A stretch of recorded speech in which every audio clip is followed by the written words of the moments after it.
Kabar duka datang dari Sulawesi Selatan.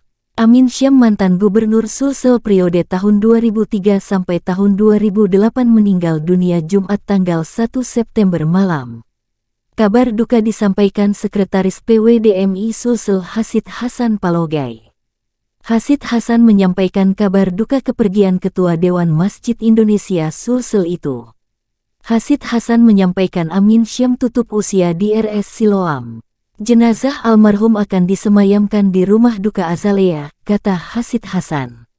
Rumah duka di Jalan Pandang Raya Kompleks Azalea Bukit Villa Mas Blok B nomor 5 Kota Makassar.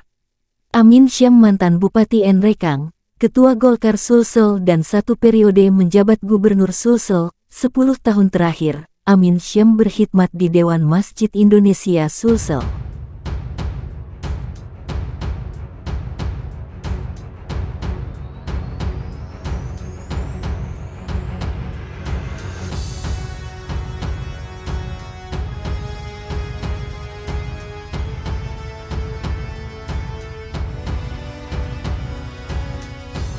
Terima kasih sudah nonton.